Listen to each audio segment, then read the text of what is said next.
Hello chess friends and welcome to another video, and in this video Viswanathan Anand will be playing four brilliant moves in the same game against Levon Aronian, the Armenian tiger, the Armenian lion. And here the Anand is known also as the Madras tiger, the tiger from Madras, and here is the tiger against the lion. Then let's take a look at this video from our series, the greatest games of Viswanathan Anand.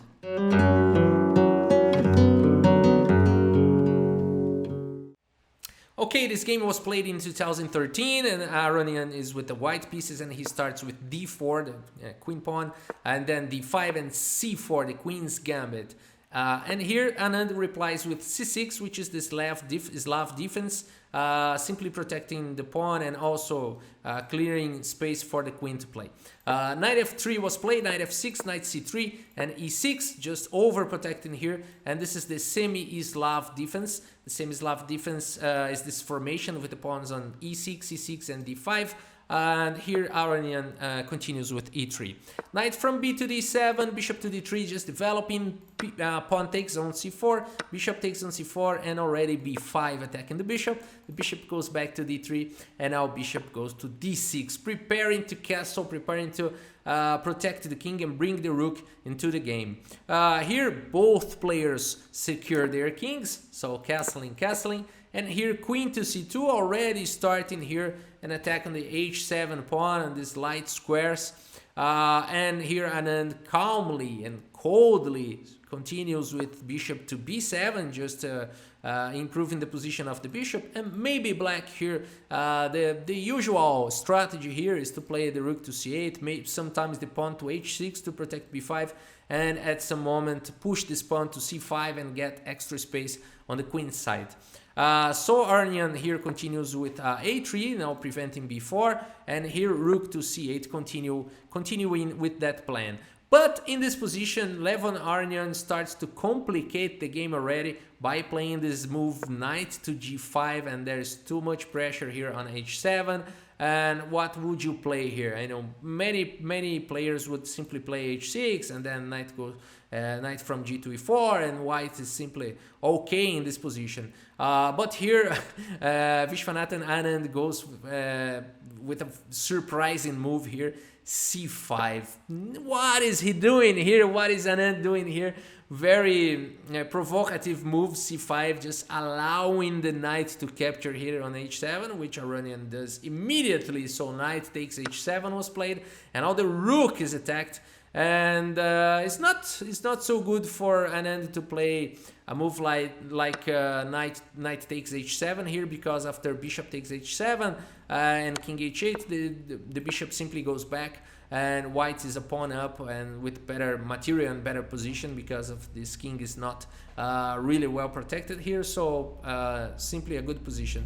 So after knight takes h7, Anand doesn't capture the knight, and he continues with this astonishing move, knight to g4, the first brilliant move here in the game. So here Anand starts a counter attack here at h2, and also with the idea of locking this knight.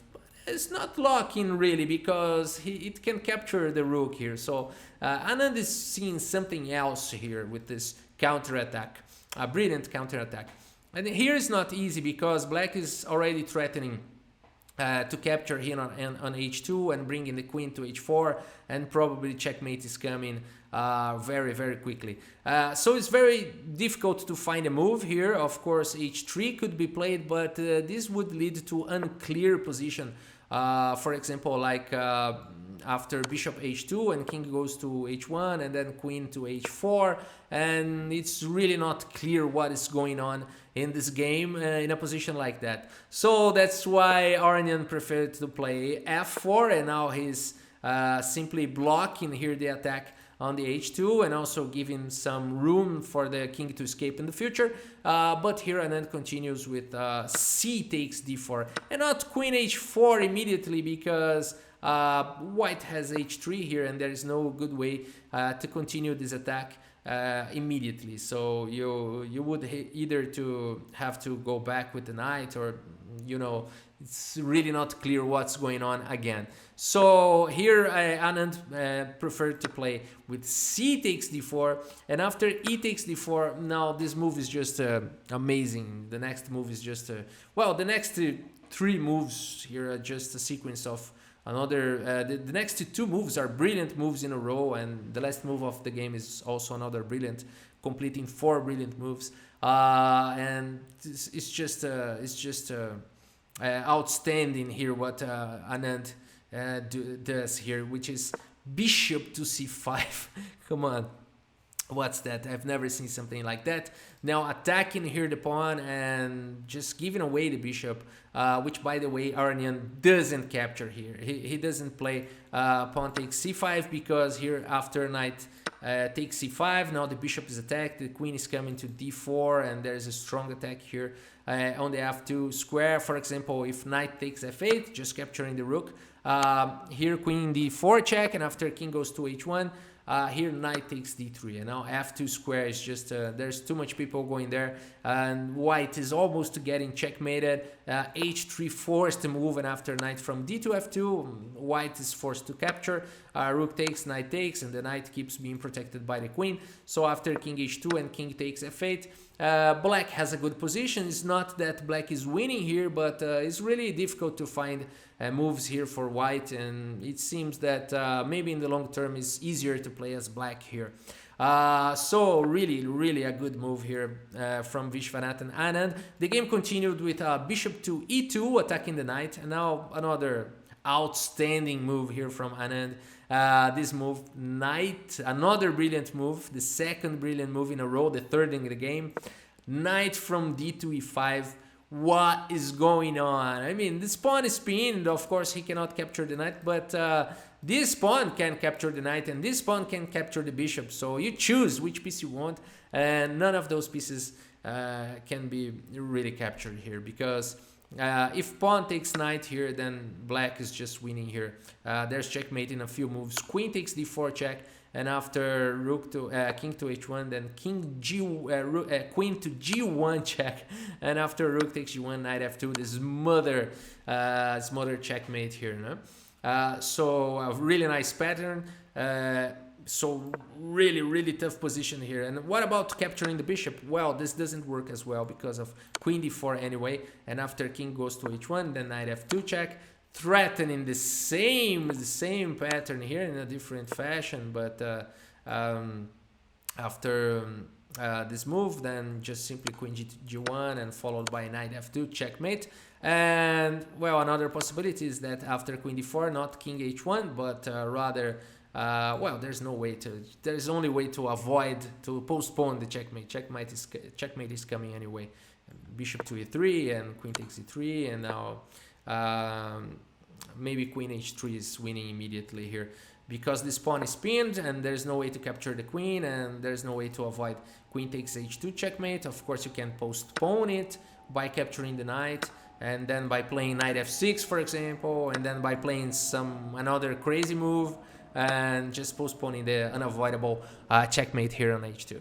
So brilliant move here from Viswanathan Anand. It seems that Aronian cannot capture either of those pieces, so he continues with bishop takes g4, and now Anand continues with this bishop takes d4 intermediate move, king h1, and now knight takes g4. As you can see, the rook here is hanging, so knight takes f8 was played in the game. And what do you do now? If you are playing with the black pieces here, I mean, almost everyone think about this move. Queen to h4, just protecting the h7 square and threatening checkmate, and there's no easy way to protect because this pawn on g2 is pinned. So it seems a reasonable move, but it's really not winning the game, because white could give back material by playing queen h7, and then it's not clear if black is really good in this game, because 3 minor pieces and a rook against 2 rooks and 2 minor pieces. But the position here is good for black because of the activity of the pieces. It's not really clear if black can handle, maybe can get a draw, but it would be really difficult to win in this continuation. So what to do here? And Anand continues with this beautiful move, f5, blocking the way of the queen here, and now intending to play and threatening to play queen h4. So knight g6 was played, protecting the knight and also preventing the queen to jump to h4. And now queen f6, hunting the knight. h3 attacking the knight, and now queen takes g6, and this knight cannot be captured here because of the immediate checkmate you choose between queen h6 or h7. Both are going to be checkmate. Maybe it's really elegant to put it the farthest possible from the king. Queen h7 would be checkmate. So what do you do here? Aronian continued with queen e2, you know, just trying to defend the position and putting some pressure here on this pawn on e6, but simply queen h5. So if you want to grab this pawn, go ahead. And after queen h7, the king is just safe. There are no more checks, and there's this terrible threat of queen takes h3 because this pawn is pinned, and that would be checkmate. So the game continued with queen to d3, now protecting the pawn here on h3. But in this position, Viswanathan Anand makes the 4th brilliant move in the game, and he just finishes the game. So if you want to pause the video now and trying to find this last move that makes Levon Aronian to resign, feel free to pause the video. And I hope that you have found this very, very beautiful move, bishop to e3, creating the blockade. So now the big threat in the position is queen takes h3, followed by queen takes g2, checkmate, and there's no healthy way to prevent that. I mean, you could simply block. There's no way. If bishop takes, it's immediate checkmate, so it's very simple.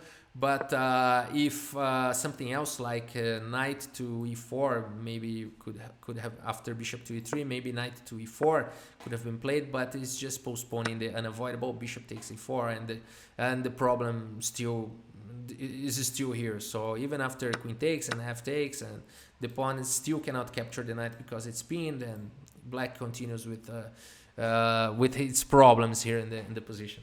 So a beautiful game here from this legend, Indian legend, Viswanathan Anand. Let's take a look at the report at chess.com for the stats. Here we got it. 97.1 accuracy here to Viswanathan Anand. This is just simply amazing. I mean, he made no inaccuracy, no mistake, no blunder, and 4 brilliant moves. 4 brilliant moves. That's simply amazing. And here, Levon Aronian, one of the best players in the world by that time, and still 82.2% accuracy. And he really played well, but it was just not brilliant enough. All right, people, that's it. Thank you so much for your audience. I hope you have enjoyed the video. If you enjoy our content, please consider subscribing to the channel. Thank you so much for your audience, and see you next video. Bye.